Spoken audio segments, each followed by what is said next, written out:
Hola, bienvenidos y bienvenidas a mi canal. Soy Ramón Santelacal, abogado especializado en Derecho Penal y Penitenciario. Hoy os presento un vídeo taller sobre el límite máximo de cumplimiento de las penas privativas de libertad y, por tanto, cómo reducir el tiempo en prisión. Espero que sea de vuestro interés. Debemos de comenzar recordando cómo se cumplen varias condenas. Si tomamos como ejemplo esta persona que ha sido condenada en la ejecutoria 1 a 6 meses de prisión, en la ejecutoria 2 a 6 meses de prisión, en la ejecutoria 3 a 1 año de prisión y en la ejecutoria 4 a 6 meses de prisión, vemos que esta persona va a cumplir las penas de prisión de forma sucesiva, en un total de 2 años y 6 meses. Si esta persona en la ejecutoria 5 además tiene que cumplir 45 días de trabajo en beneficio de la comunidad, esta persona puede cumplir los trabajos en beneficio de la comunidad de forma simultánea a las penas de prisión. Por tanto, el Código Penal establece que las penas se van a cumplir de forma simultánea como regla general y solo en el caso que no se puedan cumplir de forma simultánea se van a cumplir de forma sucesiva, que es lo que pasa con las penas de prisión. También tenemos que recordar que no es lo mismo refundir que la acumulación jurídica de penas. Esto ya lo hemos tratado en otro vídeo. Si tenemos este ejemplo donde esta persona ha sido condenada en la ejecutoria 1 a 6 meses de prisión, en la ejecutoria 2 a 6 meses de prisión, en la ejecutoria 3 a 1 año de prisión y en la ejecutoria 4 a 6 meses de prisión, vemos que la refundición de condena, conforme al artículo 193.2 del reglamento penitenciario, sería la suma aritmética de todas ellas. En este caso serían 2 años y 6 meses de prisión. Y esto se hace porque la suma de todas las condenas va a ser considerada como una sola a efectos de la aplicación de la libertad condicional. Pero tenemos que tener en cuenta que refundir condenas es simplemente sumarlas y por tanto no va a reducir los años de estancia en prisión. Para reducir los años de estancia en prisión tenemos la institución que se llama acumulación jurídica de penas, que por lo tanto nos permite legalmente reducir los años de cumplimiento de penas privativas de libertad. Y hay dos vías para poder hacer esto. Una es la del límite máximo, que es la que vamos a tratar en este vídeo, y otra es la de triple de la mayor, que trataremos en otro vídeo.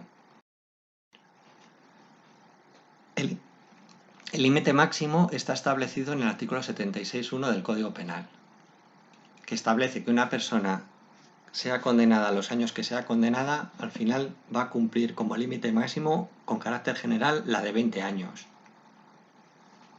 Es cierto que excepcionalmente el límite máximo será de 25 años para personas condenadas por 2 o más delitos y alguno con pena de prisión de hasta 20 años.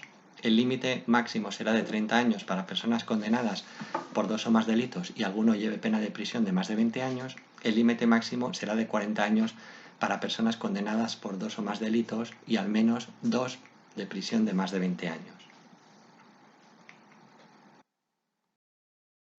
Si vemos este ejemplo, donde una persona ha sido condenada por 5 delitos a las penas siguientes, 12 años por homicidio y 3 años por cada uno de los otros 4 delitos de lesiones, vemos que la suma aritmética de las penas que tiene que cumplir son 24 años.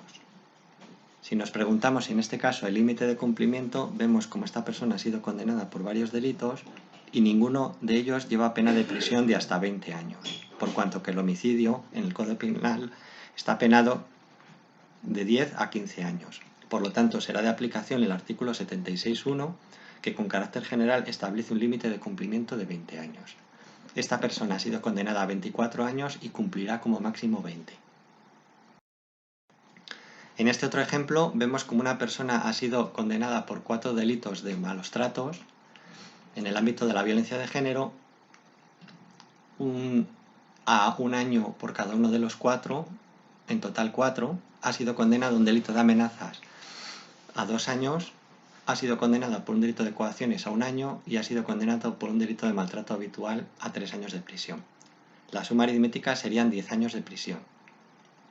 Si nos preguntamos si en este caso hay límite de cumplimiento, vemos como la suma aritmética no llega a los 20 años que con carácter general se establece en el Código Penal. Por tanto, esta persona va a cumplir los 10 años de prisión. En el siguiente ejemplo vemos una persona que ha sido condenada por 4 delitos de detención ilegal en concurso medial con 4 delitos de asesinato en la redacción del Código Penal anterior a la reforma del año 2015, a la pena de 25 años de prisión por cada uno de los delitos. Por lo tanto, la suma aritmética serían 100 años. Si nos preguntamos si hay límite de cumplimiento en este caso, vemos como la persona ha sido condenada a más de 2 delitos y ha sido condenada a más de 2 delitos que llevan pena de prisión de más de 20 años. Por lo tanto, sería de aplicación el artículo 76.1c del Código Penal, que establece un límite de cumplimiento de 40 años. Aquí lo que vemos es que la persona ha sido condenada a 100 años y al final va a cumplir 40 años. Por lo tanto, va a cumplir una pena inferior a la mitad de la suma aritmética. En estos casos, establece el Código Penal en su artículo 78 que el juez o tribunal sentenciador puede acordar que los beneficios penitenciarios, los permisos de salida, la clasificación en tercer grado y el cómputo de tiempo para libertad condicional se refieran a la totalidad de las penas de prisión impuestas. En este caso, que se refieran a los 100 años. Pero bien es cierto que conforme al artículo 78.2 del Código Penal, el juez de vigilancia penitenciaria puede acordar el régimen general de cumplimiento. Para ello, tiene que haber una serie de requisitos. En primer lugar, tiene que haber un previo pronóstico individualizado favorable de reinserción social. En segundo lugar, que las circunstancias personales sean favorables. En tercer lugar, que haya una evolución del tratamiento reeducador con carácter positivo. En cuarto lugar, que el juez de vigilancia penitenciaria lo acuerde de forma motivada. Y en quinto lugar, que previamente a tal acuerdo se haya oído a la Fiscalía, a instituciones penitenciarias y a las demás partes personadas.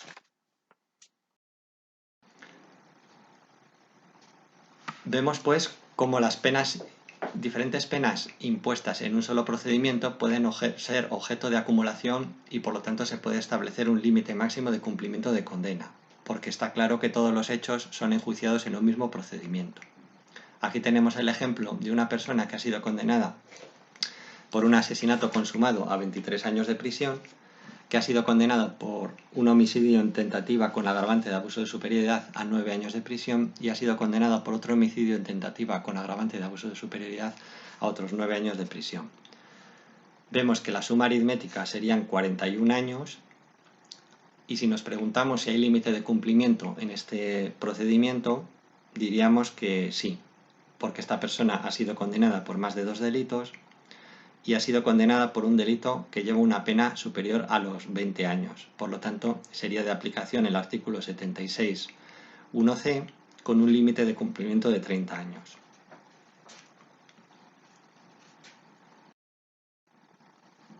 Nos podíamos preguntar, llegado a este punto, si este límite máximo de cumplimiento al final es una patente de corso para que las personas puedan delinquir impunemente. Y la respuesta es no, porque existe un límite temporal para que se puedan acumular las distintas penas. Y a ello se refiere el artículo 76.2 del Código Penal, cuando establece que la limitación, aunque las penas se hayan impuesto en procedimientos distintos, se aplicará cuando lo hayan sido por hechos cometidos antes de la fecha en que fueron enjuiciados los que, siendo objeto de acumulación, lo hubieran sido en primer lugar. En definitiva, lo que el Código Penal establece como requisito es que todos los hechos que vamos a intentar acumular pudieran haber sido enjuiciados en un mismo procedimiento. Por tanto, podemos decir que sí que existe la posibilidad de aplicar el límite máximo de cumplimiento de penas en procedimientos distintos, pero siempre y cuando haya esa conexión temporal que acabamos de referir. Por lo tanto, no podremos nunca acumular hechos que ya estuvieran sentenciados cuando se inicia el periodo de acumulación y los hechos que han sido cometidos con posterioridad a tal sentencia. Sobre los fundamentos jurídicos de los límites de cumplimiento, los tenemos aquí.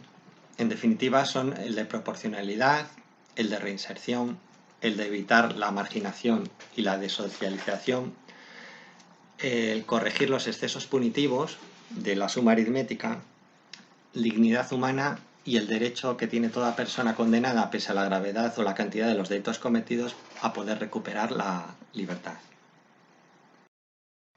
Pero tenemos que tener muy en cuenta que la acumulación de condenas no es posible en todos los casos. Hay casos en los que no existe esta conexión temporal a la que nos hemos referido y por lo tanto no es posible la acumulación de penas recaídas en distintas sentencias. Este asunto ha sido tratado recientemente en la sentencia del Tribunal Supremo 467 de 15 de mayo de 2022, del Pleno de la Sala Segunda, donde se hace mención claramente a que cuando no hay los requisitos del artículo 76.2 no cabe extinguir las penas por la vía del artículo 76.1.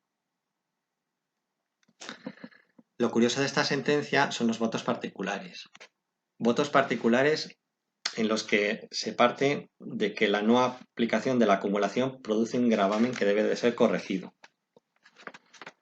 Donde se parte también que el Tribunal Europeo de Derechos Humanos ha reiterado que si bien el convenio no prohíbe la imposición de prisión permanente revisable, el correspondiente sistema penal debe ofrecer una perspectiva eficaz y real de revisión que permita la salida de prisión de la persona condenada.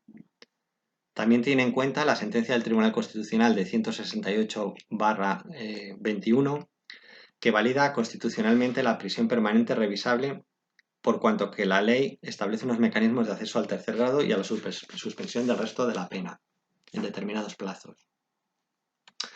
Y esos votos particulares de la sentencia 467 del año 2022 establecen que existe un agravio comparativo entre la regulación de la prisión permanente revisable y un agravio comparativo respecto a esas penas de prisión que sumadas aritméticamente al final se alargan muchísimo y que no son objeto de acumulación de condenas y por lo tanto no son objeto de reducción. Lo que esos votos particulares establecen es que si la prisión permanente revisable precisamente es revisable con el transcurso de los 25 años de prisión, en estos casos en los que hemos sumado aritméticamente varias condenas y no es posible la acumulación de penas y por tanto su reducción, también a los 25 años habría que establecer un mecanismo por el cual estas condenas puedan ser revisables. Por lo tanto, estos votos particulares establecen que hay un agravio comparativo entre la regulación de la prisión permanente revisable y los supuestos de no aplicación de la acumulación de penas. Aquí os dejo la fundamentación jurídica de la acumulación de condenas, que como vemos está en el Código Penal con carácter principal y en cuanto al procedimiento está en el artículo 988 de la Ley de Enjuiciamiento Criminal.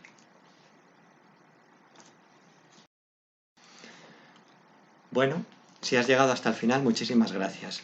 Si es la primera vez que accedes a mi canal, te invito a suscribirte y activar la campana para que YouTube te pueda avisar cada vez que subo un nuevo vídeo. Si te ha gustado, te agradezco que le des un like y si quieres puedes compartirlo en redes sociales. Nos vemos en el siguiente vídeo.